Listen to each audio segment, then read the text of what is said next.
What's up, everybody? Welcome to the Good Wolf Project. I'm your host, Jerry Scarlato, and today's conversation is with Rich Ingram. Rich is a speaker, entrepreneur, and retired U.S. Army veteran.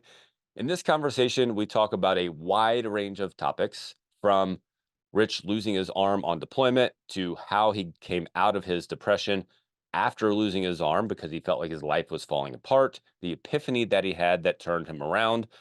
Also, why it's important to make sure that you don't follow your feelings whenever it feels like you want to quit, how you can reevaluate that and reassess where you are so that you can move in a more positive directions, how to build mental resilience, and so many other good things. So make sure you have a pen and paper out. Also, make sure that you pause this real quick so that you can go give us a review. The more reviews we have, the more people we reach. So by giving a review, you literally are helping other people because it is expanding our reach. And when somebody gets the message, then you have helped with that simply by giving us up to a 5-star review. So thank you so much for spreading the message. Now get that pen and paper ready and enjoy this conversation with Rich Ingram. Rich, good to see you, brother. Nice to see you face to face, catch up a little bit. We were talking about how much running you do, and I'm glad that you were already mentioning that, because one thing that I do not understand about human beings like you is why you like to run such long distances. Because my brain only works in 400 meters or less. So, so I I have had a a hard time comprehending 550 miles, and especially what you're going to do in August, which we'll talk about a little bit, 100 miles. So, yeah, what got you into running so much? What got you into running so much? man. Well, first off, Jerry, thank you for having me. I appreciate it. But I would say, man, like when I was in the military, I obviously ran a lot, and it was after I lost my arm. It was one of the few things that I knew I could do during that vulnerable time after I lost my arm, and it was actually so I signed up for the Army 10 miler while I was at Walter Reed. I still had open wounds on my Wow. limb. And yeah, and I was like, all right, I'm gonna do this. And a guy came up to me a couple of days later and was like, hey, you didn't have a bad time. Do you want to be on my triathlon team?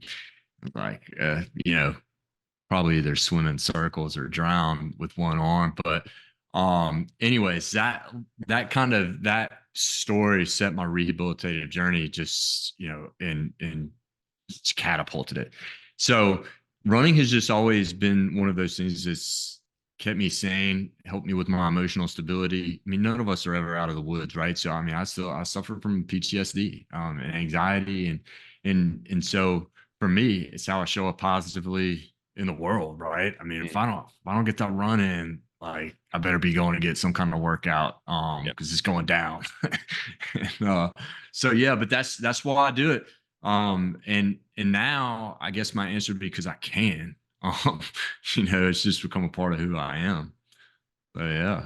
Very cool. Yeah, I hear that not super often, but sort of as a, like you said, a bit of medicine in the beginning, right?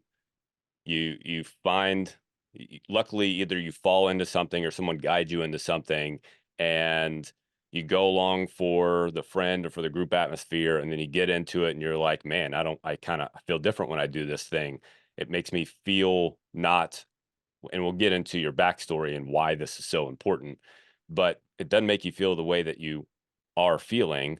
So you kind of get adapted to that new feeling, and then it gives you that runner's high anyway, but especially in that instance, like, it gives you a different kind of, it gives you something to work towards. So Oh that's my gosh. Yeah, perfectly said. And I mean that's one of the parts of my message when I'm giving talks is that you have to work towards an ambitious target. mm, You can't just show up to a 100 miler without any training, like you're doing your homework in college, the night unless you're David before. Goggins. Yeah, that guy could probably Well, no, I'm do kidding. it. But it's you're right. It's interesting you say that because so my dad is a physician, And growing up, the only argument I ever saw he and my mom get into was he refused to give me antibiotics, and he finally caved because my throat was so swollen I couldn't swallow food. Mhm. His medicine was always, did you work out? Did you run? That was it, Wow. because it is a natural medicine. You know, if your body is healthy, I mean, you are naturally fighting off these things. Now, if you're really sick and you're going out running, the older we get, it can actually, you know, come Deteriorate. back on you. Yeah. Yeah, but as a young kid, he would always say, Work through it, brother. Work through it. "Yeah, That's that's it." unusual because physicians, just from my experience, are usually the opposite. Physicians usually have the mindset of, let me give you this antidote, this pill. Let me feed you this thing, instead of, did you feed your body the way it needed to be fed in order for you to overcome that? Why do you think your dad had that different mentality? Because that is so different than most of what westernized medicine. Well, I mean, I think he still has a mentality. I don't think he has it just because I'm his son. But you know, he's internal medicine. He specializes in nephrology, so he runs dialysis. And so I think that he has the same, because so many things can be corrected by a healthy diet, active lifestyle, like you said. And I think he tries to bring that to the front, with all of his patients. Now, I have had doctors say, now that I have 3 children, whenever we go on with an ear infection, they have to offer antibiotics, because if they don't, they'll get sued for it, which is Interesting. insane. And it's like, man, we're just feeding, big pharma through legal stuff, right? Like you're really in, now whether I've never verified that or anything, but when I It went to wouldn't the be V, surprising. yeah, not at all. Look, when I Wouldn't went be to the surprising. VA, yeah, so I go to the VA normally just for my annual checkups, and just get blood tested to make sure I'm good. And I had a couple issues I brought up, and she was like, "Look, Captain Ingram, I need to see another patient in a couple minutes. So here's what I'm gonna do." She just gave me a script for each of these things for medicine, and I'm just like, I mean, I fired her. Like I contacted the Yeah. VA, like that the head physician. I was like, I'm out. Like this is giving you guys a bad rap. But I think that's boom. I mean, they just let those things fly Dude, off, it's like and candy.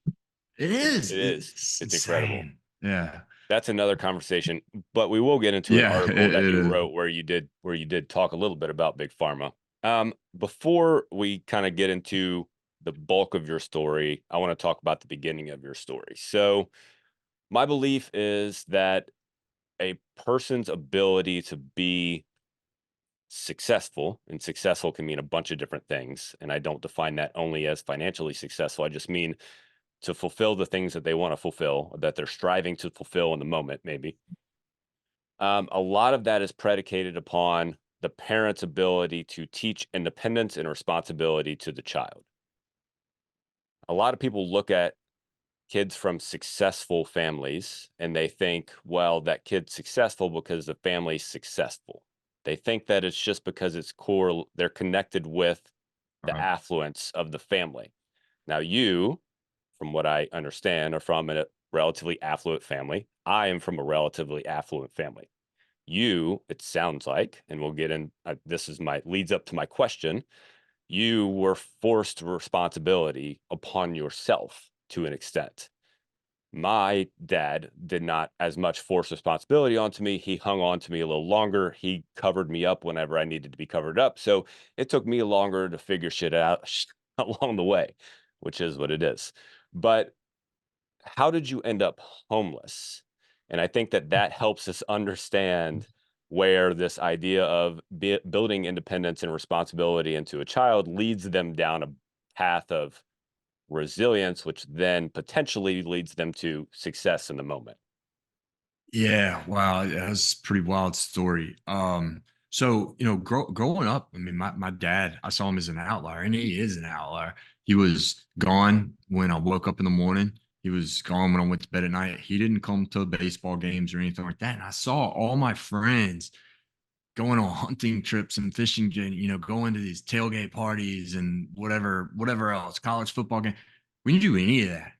And so I started to loathe him as I got older and then, into the tweens and teenage year. And because I wanted to do what I saw my friends doing, what I thought were the popular things. Since I didn't have access to those, and I was like a supernova, just all this energy with no direction. And my dad, all good intentions, and everything he has done was for our benefit. And it does come back around full circle for me. But I began to do what I term chasing air. And what that means is you were chasing something that doesn't exist to be what you think is popular.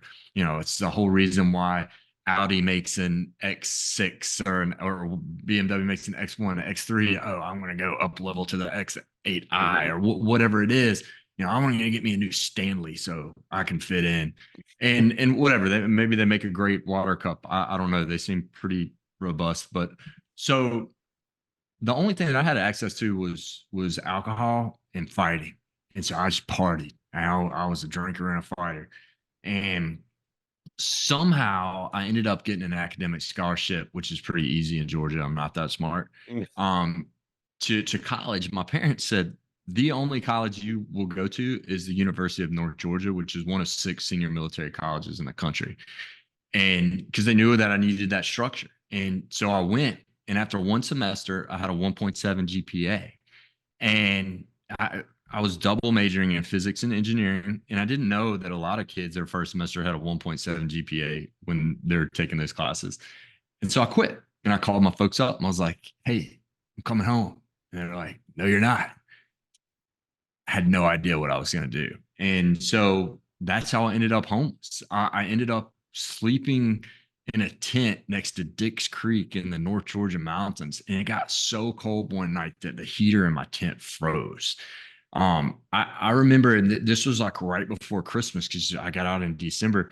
They let me come home for Christmas for like 2 nights to spend Christmas with them, and I had no money. I ran out of gas in Roanoke, Alabama, like 20 minutes from my house, and some good Samaritan, came over and he gave me some gas. But um, after about 6 weeks or so of taking bath station baths in the Yeah. sink, brushing my teeth in a creek, I was like, dude, I've had enough of this.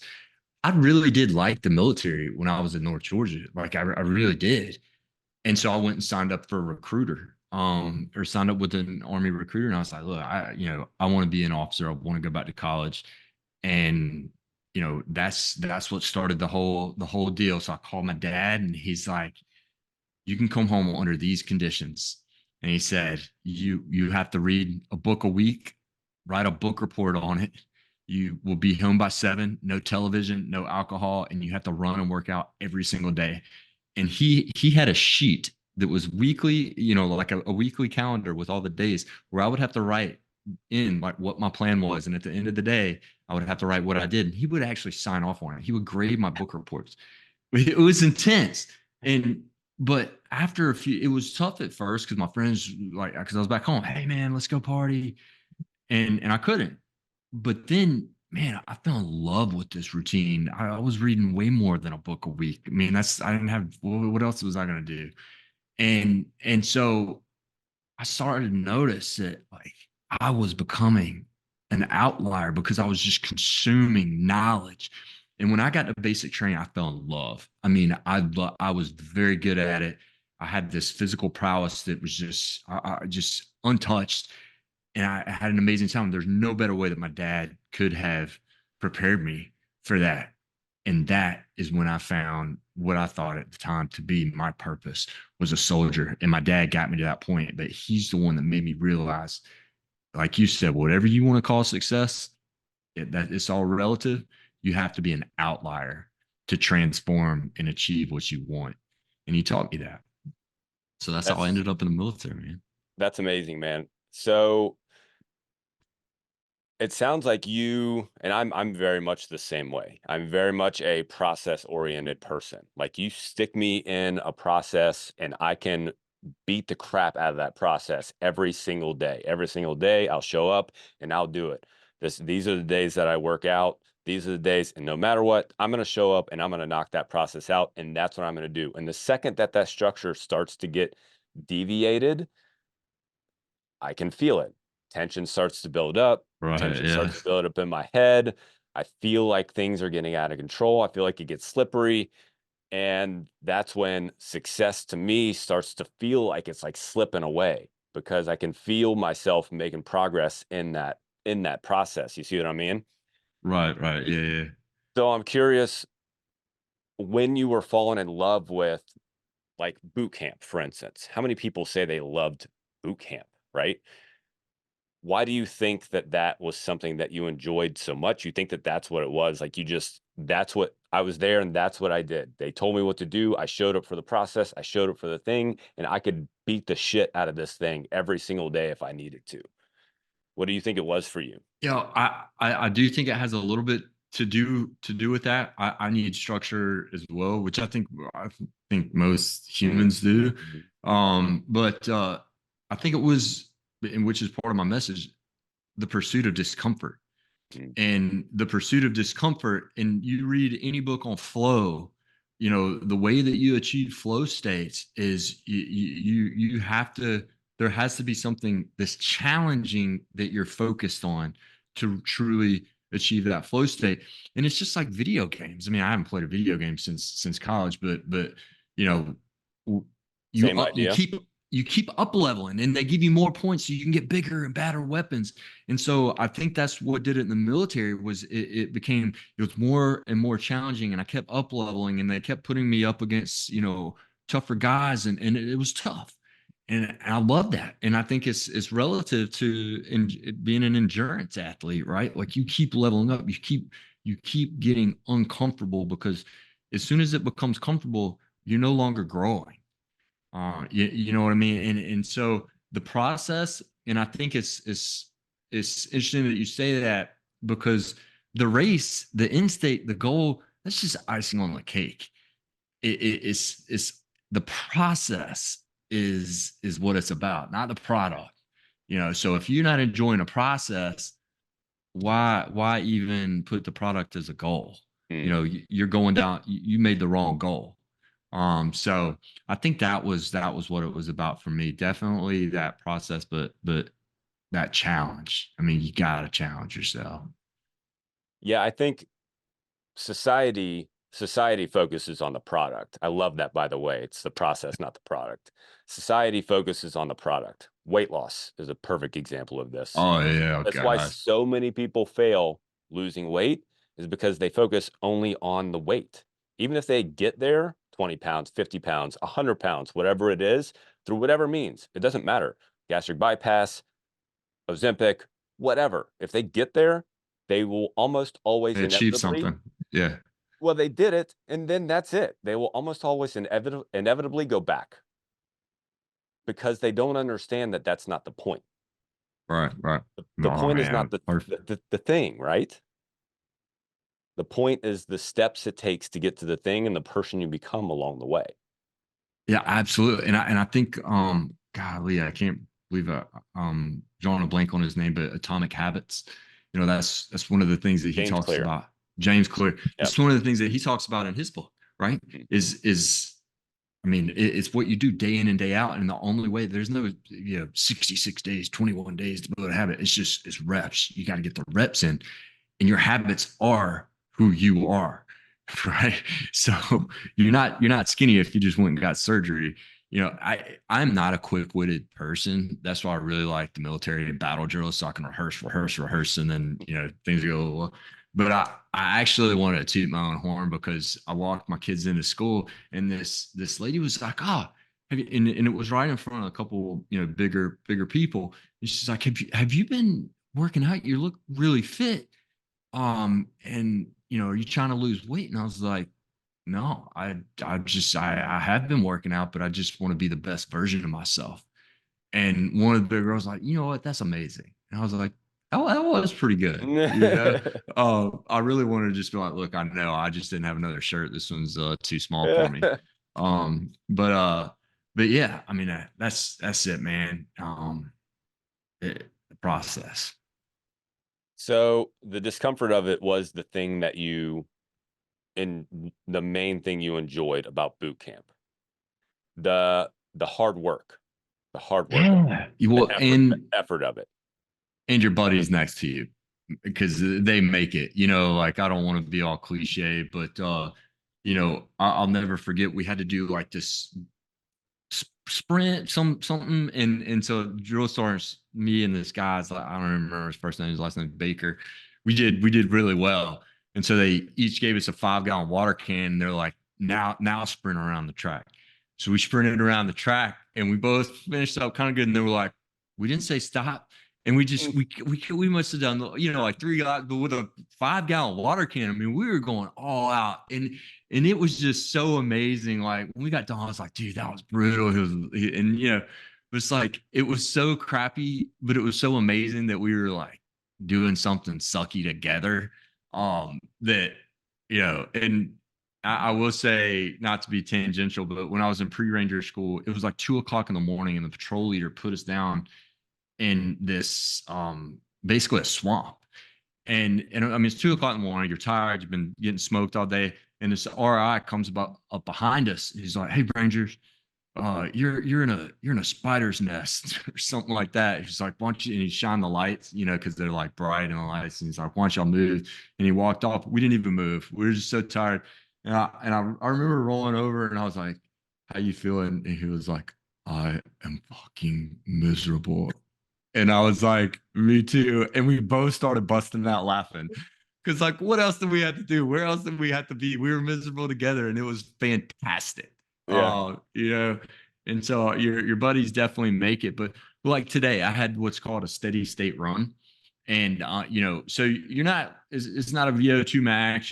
You're pushing a little bit harder, but man, when it's 85 degrees and 90% humidity, like it's pretty brutal. And I remember I only had a few minutes left, and this is what I try and tell myself. Only 3 minutes left to grow.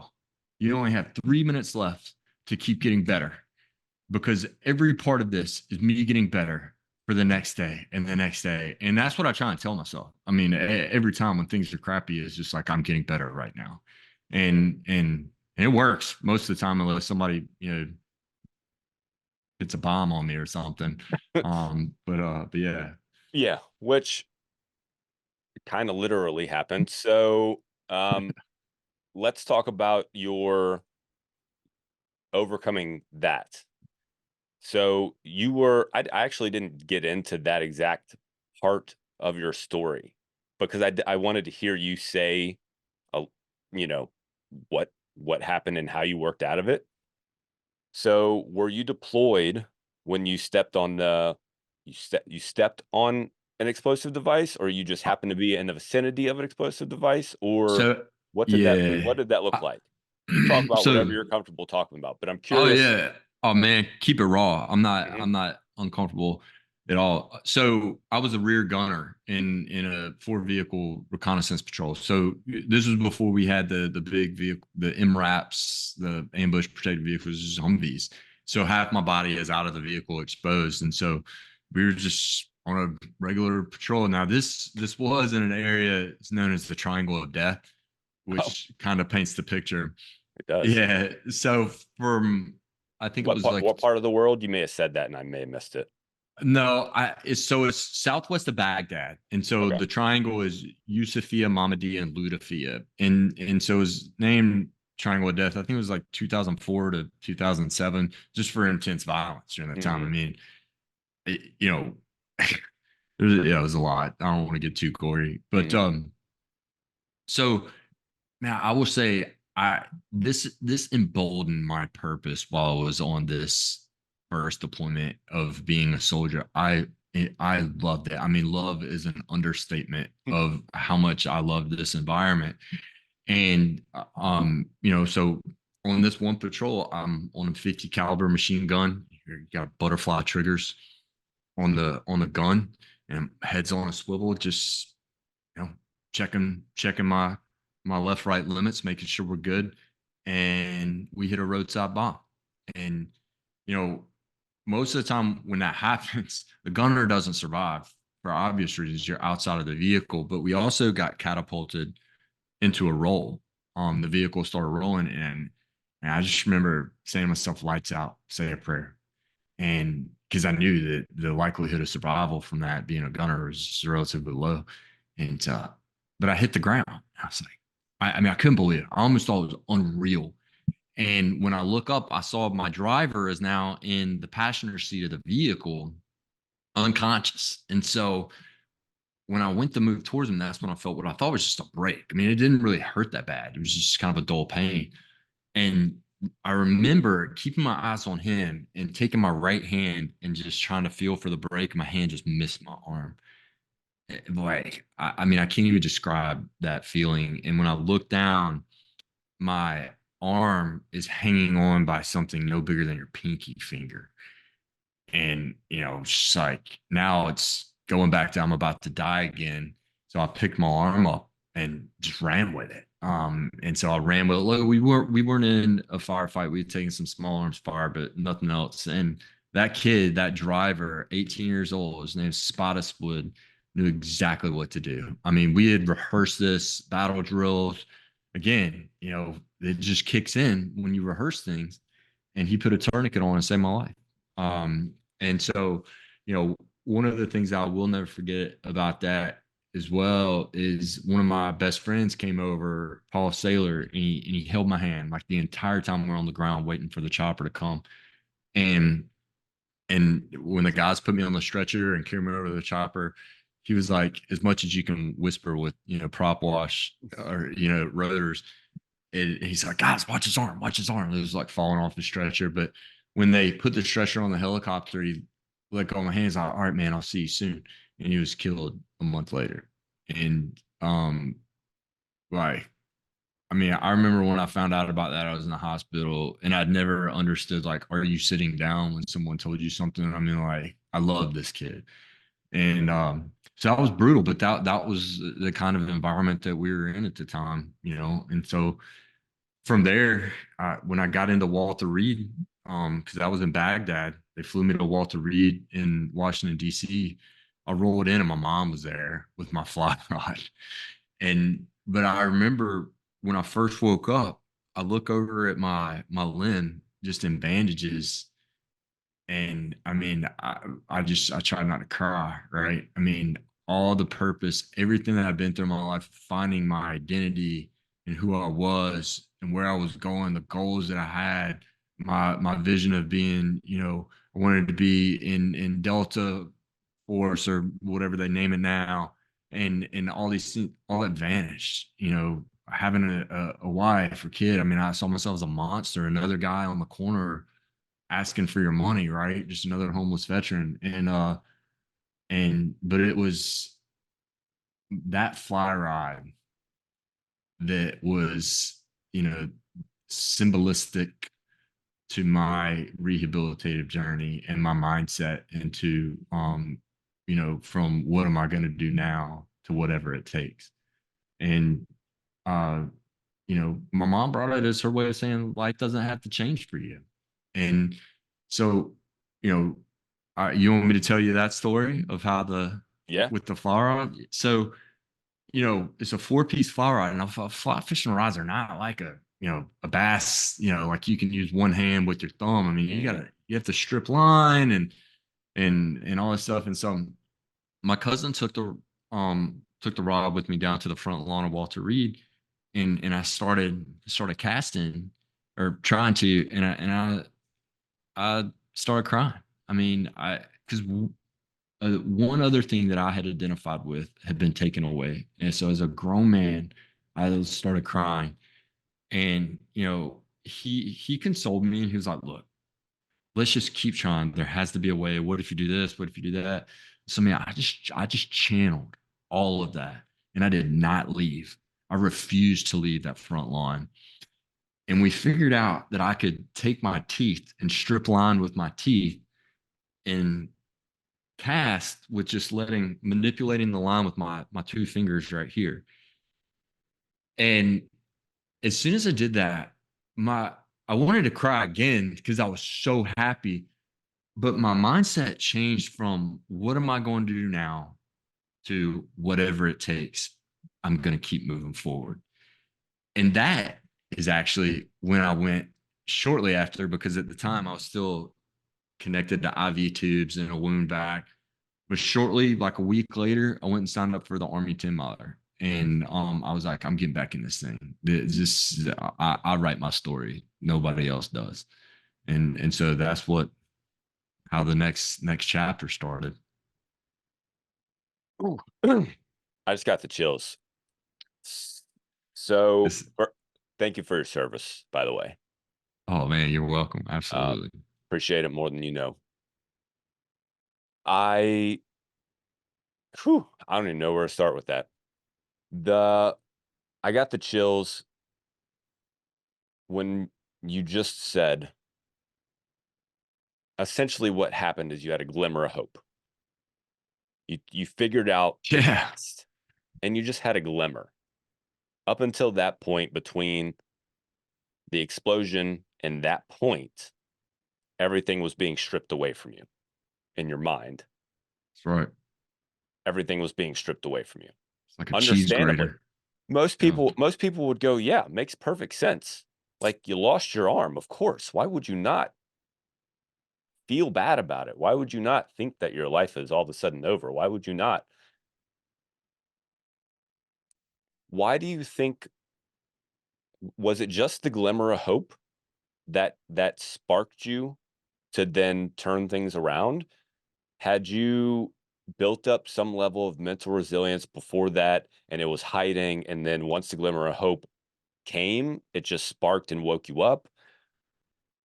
There has to be some Um, other underlying something that your mind had available.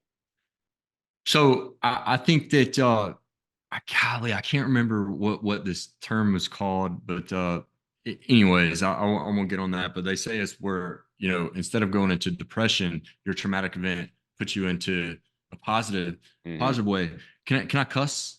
Is Yeah, that go for is it. that all right? Roll So roll with it. I think in my head, um, we okay. For me, I lost an arm. So my trauma was immediate. Other people's trauma can take time. That overtime stress, you're constantly trying to put food on the table, you're constantly trying to, get more sales, get more customers. It's in the end, it's relative, right? What you go through is relative. It's just mine was immediate. And I think because of that, there was I wasn't in a state of denial for a longer period of time. Does that make sense? Like I didn't It have the does. same amount of time that other people going through different experiences had to build up all that's Mhm, bringing them down. mhm. So for me, it was a short period of time from I lost my arm to I figured this out, and I was like, man, fuck this. Like I'm not, and I and here's another thing that did it for me. When you stay in the hospital for 3 weeks, and then Walter Reed is like it's almost like a military base, right? But they had this hotel that's, I mean, a stone's throw away from the actual hospital. And when I went there, so my second day in Iraq, our little operating base got shelled by mortars, and one of the guys that was a casualty of that round was there. And so probably like I don't know, it was in the first week when I got to whatever that hotel was on Walter Reed. He was sitting out there drinking a beer, smoking a cigarette, and he's like, "Oh, Ingram, I heard you were, so sorry, man. You're gonna love it here. We just pop our pills, drink our beer all day. We gave whatever a perk side, I don't know, to a squirrel. He laid there for 3 days. It was awesome." And I'm just thinking, again, fuck this. Now that was a good dude, but he Yeah, got caught in the cycle. in the spiral. Mhm. And I mean, and I think for me, I mean, as bad as it sounds, like that is exactly what I did not want to happen to me. And that was after my cousin taking me down with the fly rod. So, but I really think that's what it was that I didn't have a lot of time there to get soaked in and build up a new identity quickly of this negative identity. Mine This was is the way more it is. Yeah. this is the way it is, man. Fuck this. I'm going that way. Mhm. This is who I am. And so, it took a long time to regain identity and figure out who I was, but I was almost back in that supernova, right? But that's why one of my messages is like, dude, just keep moving forward. The SEALs call it get off the X, right? Like there's this pivotal, you're in a a point where you're getting attacked, dude, just get the fuck Move. out. Just move. Move. You Mhm. know? And so and look, sometimes that's to a fault for me anyways. Just because like I'm not nobody will can ever say to me that I hesitate to make a decision. Now I've made a lot of bad decisions. I've made some good ones, but most of my bad decisions I can always work myself out of. But the biggest thing is like, dude, you're gonna lose on a lot of opportunities if you don't at least freaking move and make a decision. And so, anyways, you know, that's my answer, I guess, to that. And so, being that supernova blast of energy, it was kind of like I was a bowling ball in the, one of those kiddie pools or kiddie lanes where they have I was like bouncing. Okay, I don't want to do that. I don't want to do that. I don't want to do that. And I mean, it took me a long time. I think until maybe 5 years ago did I really figure out like, man, I'm a leader and I'm a motivator. That is my purpose in life. That's where I want to be, and that's what I want to do. You know, went and worked for a Fortune 500 company.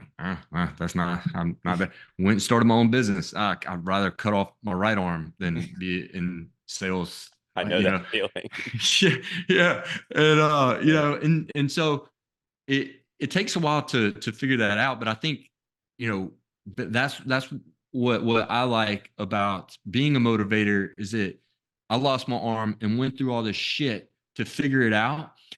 So now, man, like talking to you, hopefully some of these tools other people can take without having to lose an appendage and spend 15 years in anxiety and depression just being a supernova to figure it out, right? So anyways, I'll get off that soapbox. But yeah, man, that's how it is. Keep moving forward.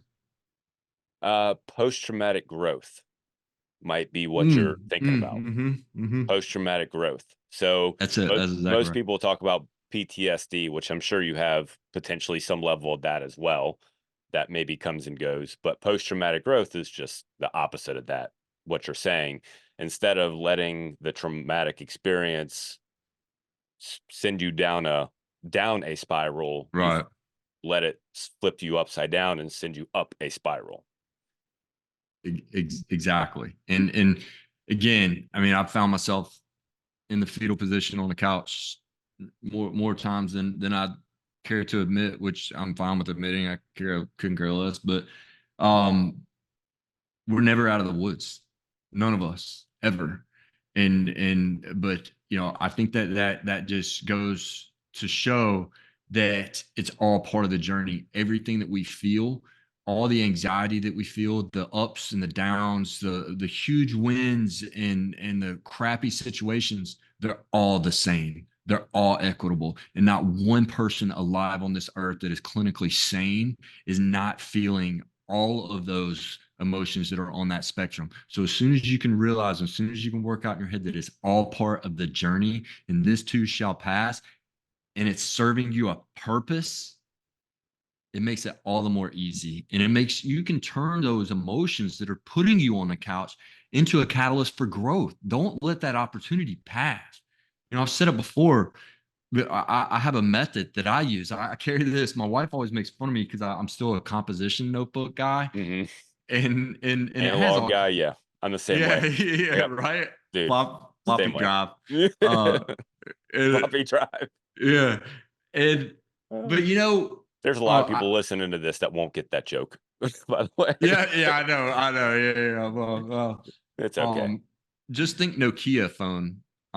Maybe There you I go. don't know Yeah. snake game, Yep. but so whenever I start getting in these things, because especially being an entrepreneur or being in sales, working on commission, you a lot of times you're your own boss. You are trying to work towards these things, and it is very stressful. You might start thinking like, okay, man, I made this decision. I'm in this rut. Am I cut out for this? Is this did I bite off more than I could chew?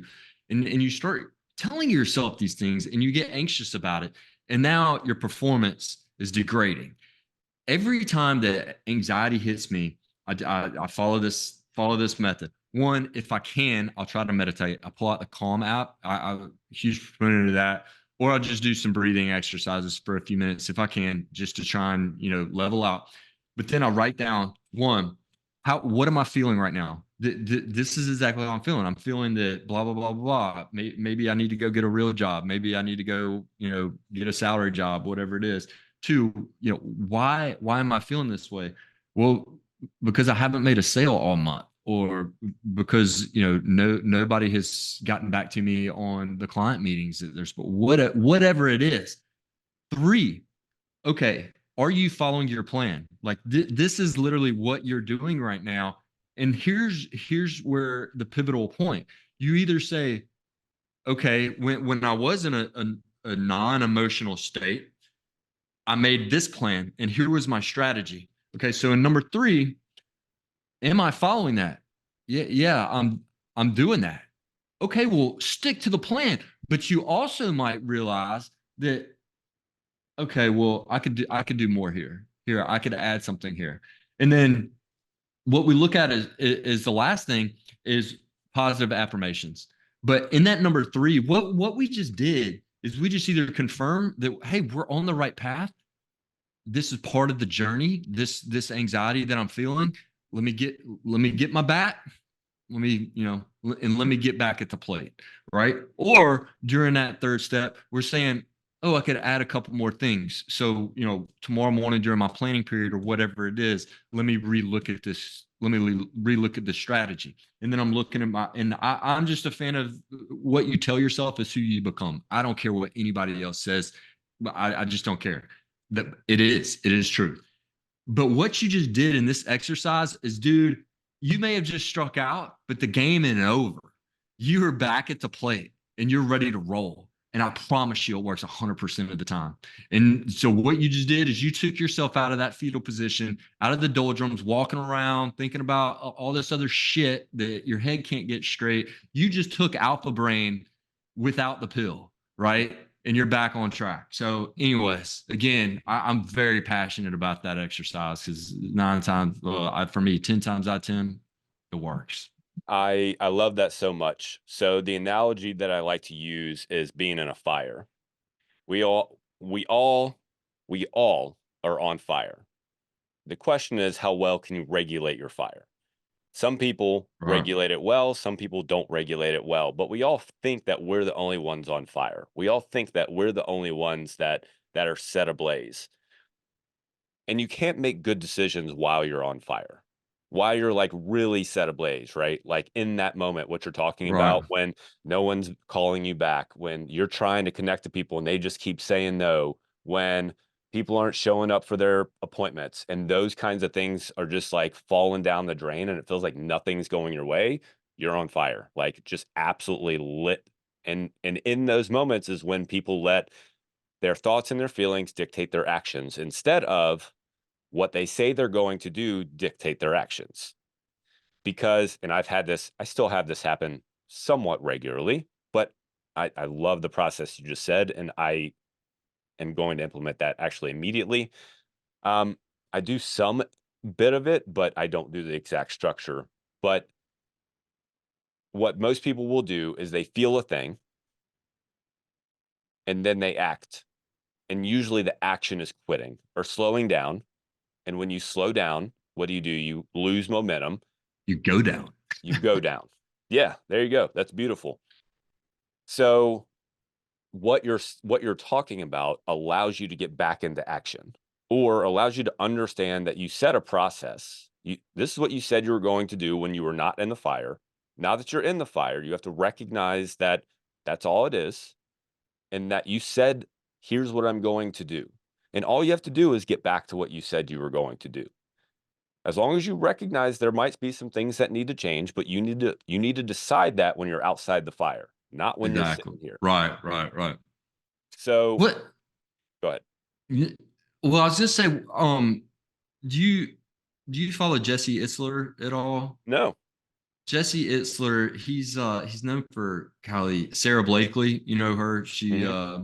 owns Spanx or Hmm. started Spanx. Yep. So Jesse's a funny character, but he's always doing these outrageous things because he's a billionaire, right, or whatever, serial entrepreneur. Whatever it So is. he the way that he met, as I understand it, David Goggins, is he had just sold this business, And so it's like either a last man standing or 24-hour race. And so David Goggins literally has a lawn chair, some bottles of water, and crackers out there, right? Now Jesse Itzler brings his friends. They have a band, a tent, a masseuse. They're playing loud music and all this stuff. And he sees this guy with these broken ankles who's using duct tape around his ankles, so and that's how living with the seal, like so he does all these crazy things, which I'm sure I'm assuming he's paying these people to come with him. But one of them was another seal, and golly, you'll have to look this up. But in one of his talks, he says the words you speak matter, and and and so, but that guy, that seal that's in that the words you speak matter. He was on a podcast I was listening to not long ago, and he said your emotions, you need your emotions, and they're great things, they're amazing things, but they are horrible leaders. Mm. And so golly, I wish I could give him credit for that, because he's an amazing guy too. He's got so many of those one liners, but it's so true that, man, like, just stay the course. Stay the course until you can get back out into a planning phase. That's what every morning I wake up really early and I pull out my my journal, Notebook. Yeah. and I'm going over stuff. And I also have something else I won't get into. I call it a daily roll up. But it's just how I manage all different things that I have going on and look at stuff. And then on the back is my goals, right? And so, but anyways, every morning that's kind of what I do. Is just briefly. Now it's just kind of become automatic. It's like, okay, here are the tasks that I have to do today. Here's the trajectory that I'm on, and then I prioritize things, right? Like it's so easy to get caught up in, like, down the rabbit hole of spell checking stuff. I used to be a spell check Nazi, or like the guy in Excel where, like, one line here was not bolded and Yeah. another one, Hmm. and you spend like 30 minutes trying to format Just stuff. No figuring more. that out. Hmm. Yeah, no more. That is not worth my time. I couldn't care less about minutia, and I think in following that process, you really start to be intentional with everything and prioritizing the things that matter and the things that don't.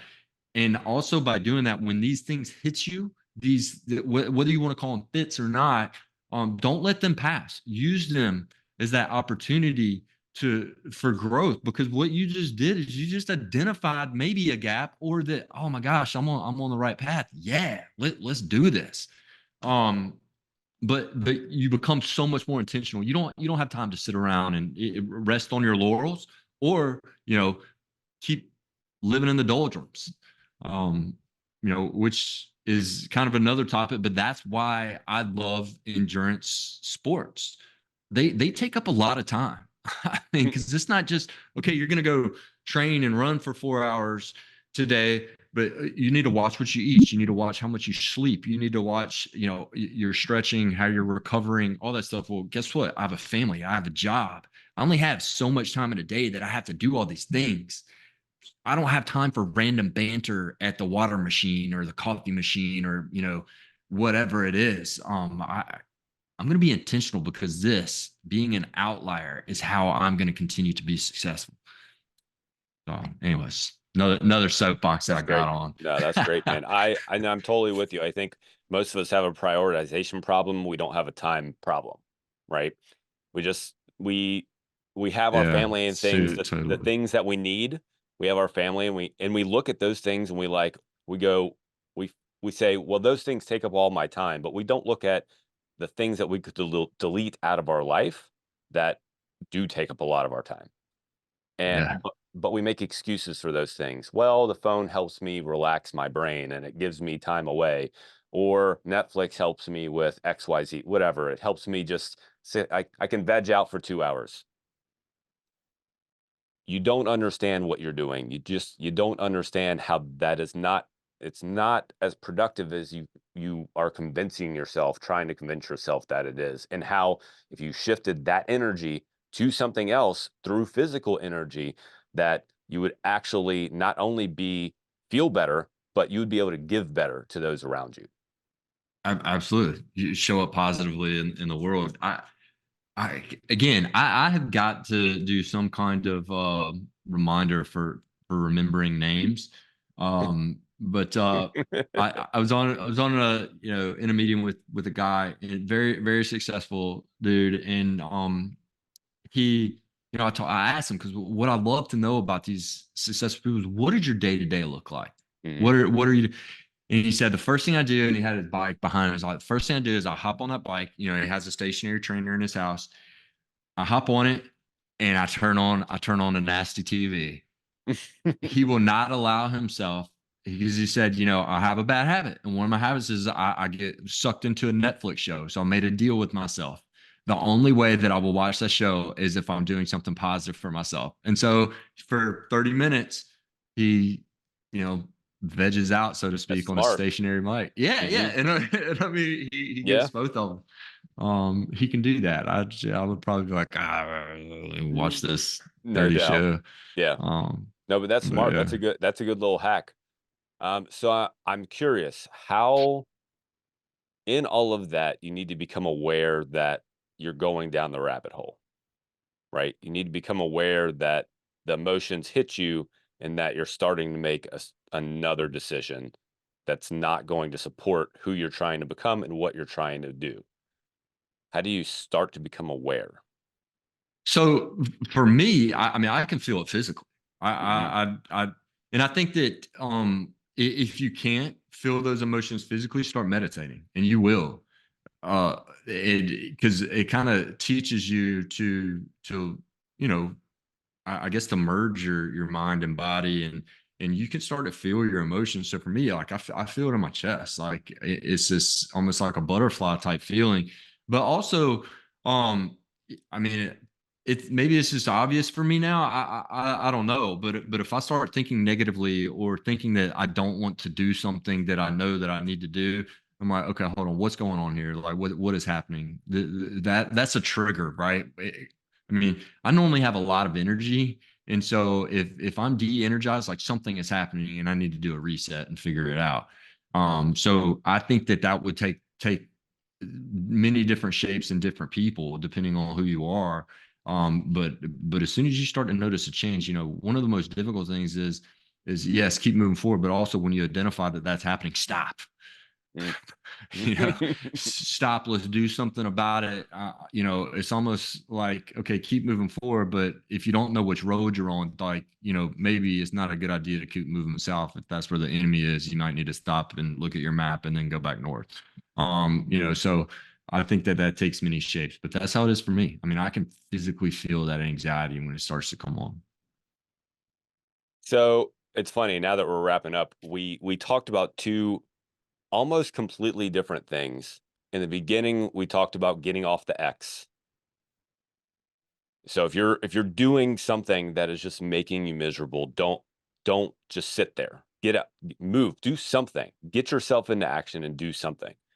And we are finishing up with, if you're going and you're doing some, you're doing, change directions if you need to change directions. Stop, slow yourself down if you need to slow yourself down. Stop whenever you feel yourself making, you get that anxious feeling inside of you. You get that feeling in your gut where something's just not right, or your energy's low, or your motivation's low. If those things are happening, that means that, yeah, something's off, and that's okay. But instead of going over here and making this choice to quit or slow down or give up, stop and look and recognize, be aware, plan, figure out what's going on, and then get back into action. Yeah, and I always like to think of it as the first thing before we do anything in my framework of personal transformation is purpose. And you have got to find your purpose, because that is the true motivator. So in all this, when we talk about keep moving forward, we talk about, okay, well, you made this plan, something happened, stay the course, just stay the course. Okay, now when you're back into a planning state, now, all right, let's figure where things are and let's keep going. But when I talk about finding out your purpose, I'm not talking about the surface purpose that is, I am a runner, because I'm one jacked up knee away from not being a runner. That's why I say I'm a leader, I'm a motivator. Okay, I'm a speaker. What happens when I lose my voice? I will continue to lead and motivate. And what that does is it resiliently postures us. because now that we're taking this different perception of who we truly are, when something does happen, we're already in a different position and our emotional threshold is already raised to tackle that and to bounce back.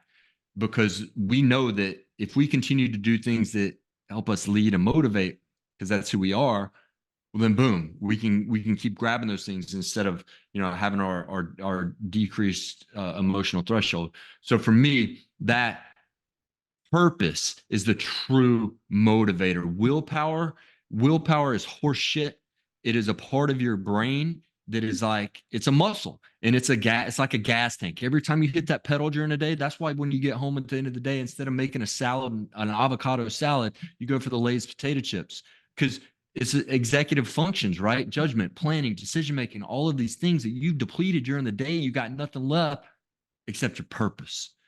And so if you can always go back on that purpose, that is what's going to get you across the finish line. That is what's going to help you keep moving forward because you know what your purpose is. As long as you know that, and look, I'm not saying your purpose can't change, but it doesn't need to change when you're under fire, right? You made it, keep moving forward. Now let's assess and see where you're at once you're cooled off. So I like how you're talking about that. You can look at the different sides of it, but it's all in different stages. But we got to find our purpose before we can do anything, because otherwise we're that supernova, right? Hmm. And Energy with no not guidance. that's right. That's it. Good stuff, brother. Great conversation, Rich. Again, I appreciate your service. I appreciate all the wisdom that you brought to this conversation and that you bring to all the conversations I know that you have, all the speaking engagements, all that stuff. So I appreciate all your Thanks, time. Sherry. Um, where can people find you? I know you have the Leadville coming up in August and you got something going on with that. So what you got going on? Yeah. So richingram.com is my website. And if you look at the very top, there's a banner, it's a black banner, and you can click there to go to my fundraising page for Warriors and Quiet Waters. This is one of the top-notch nonprofit organizations that supports veterans. And really to get them back into living an active lifestyle, to let them know that they're not alone and get them back into service in the community. And they are just an amazing organization because a lot of people ask me like, "Hey, Rich, man, which organizations are?" This one is vetted. This one is amazing. And when you go there, read why. I have a little blurb of why you should donate to this organization. So richingram.com, and then you'll see Warriors and Quiet Waters there. So I'd appreciate it, guys. And follow me. I'll be doing the 100 miler in Leadville, Colorado in August. I appreciate the support. Good stuff, brother. Good luck at the race. Thanks, I Jerry. will I might be running a 100-meter dash, but I will not be running 100 miles. I can guarantee you that much that day. All good. All Good stuff, good. brother. I appreciate you, man. Thanks so much. All right. Thanks, Jerry.